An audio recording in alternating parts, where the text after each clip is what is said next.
Exchange or broker? It's an age-old question with investing. So in this video, we're going to demystify these two very common but often confusing options for investors and traders. Exchange and broker are sometimes used interchangeably, but there are key differences you should know about. I'll break down what each one is, how they stack up side by side, and help you figure out which one might be best for your strategy.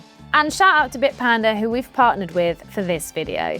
These guys earned themselves an impressive Finder score from our investing experts, so stick around to hear more about them. Let's dive in. You can think of an exchange like a virtual marketplace. Buyers and sellers can connect directly on an exchange, and the prices here are determined by supply and demand in real time. However, you're limited to buying and selling what's there on that particular day. Because exchanges can have fluctuating prices and fees, instead of paying a fixed price, it's more like going to a market. And the price you pay depends on how many people are setting up stalls, how popular the item you want to buy is, and whether there's enough supply.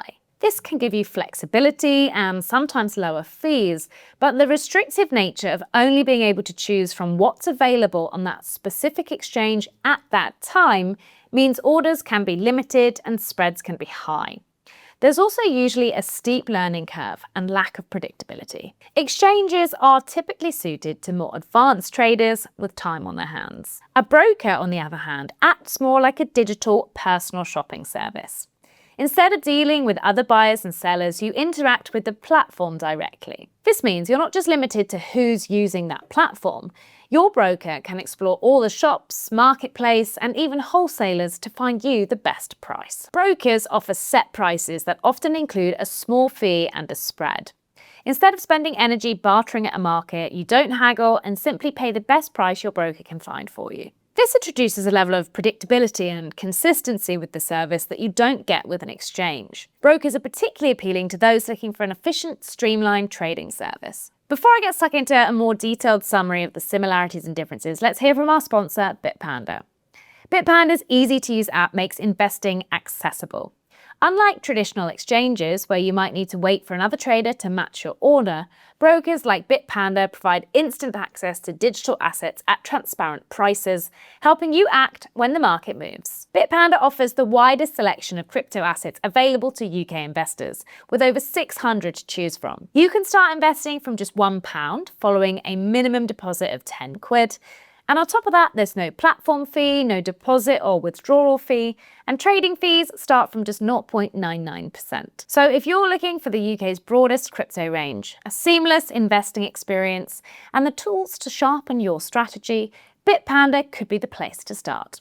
Check out the links here or in the description below to learn more. All right, now we've covered these two terms, let's do a quick run through of the similarities and differences. So both are platforms that allow you to trade. There are fees to use them with differing structures. You can trade quickly and securely, and it's possible to trade digital assets 24/7. Exchanges typically only have access to liquidity from their own order books, which can be limited, whereas brokers can access multiple exchanges and liquidity sources, which allows for better price execution and usually tighter spreads. Brokers quote fixed prices with a built-in spread. Exchange prices fluctuate based on supply and demand. Brokers are usually simpler but slightly more expensive, whereas exchanges generally have lower fees but use more complex maker-taker models. Exchanges tend to offer advanced trading tools and can be complex to navigate. Brokers tend to keep things simple and beginner-friendly with a cleaner interface. Exchanges connect you with other buyers and sellers, whereas brokers act as your middleman. To summarize, exchanges give you flexibility and depth if you're confident using the trading tools, while brokers give you transparency and simplicity if you'd rather skip the complexity associated with exchanges. So which one's right for you? Well, it depends. Beginner or looking for a more straightforward approach? Consider a broker. You get clarity, predictability in the interface, fewer hurdles to jump, and the ability to trade in just a few taps. There's also the possibility of tighter spreads and better price execution due to great liquidity. Experienced trader or looking for the lowest possible price? Then an exchange may be the ideal proving ground. You'll have flexibility, low fees, and more trading tools, but you'll need to be more comfortable navigating more sophisticated interfaces. However, liquidity and spreads can be an issue if an exchange relies purely on its own single order book. Ultimately, it's not a question of the overall best, it's what suits your level of experience and investing strategy. Whether it's casual investing or active daily trading, the key is choosing a type of platform that suits your goals. And there you have it, exchanges versus brokers explained. Hopefully this gave you a clear snapshot to help you pick your trading path. Thanks to Bitpanda for sponsoring this video. You can check out their platform via the links in the description or read their full in-depth review on the Finder website. As always, if you like this kind of content, give us a like below and subscribe to the channel. And thanks for watching.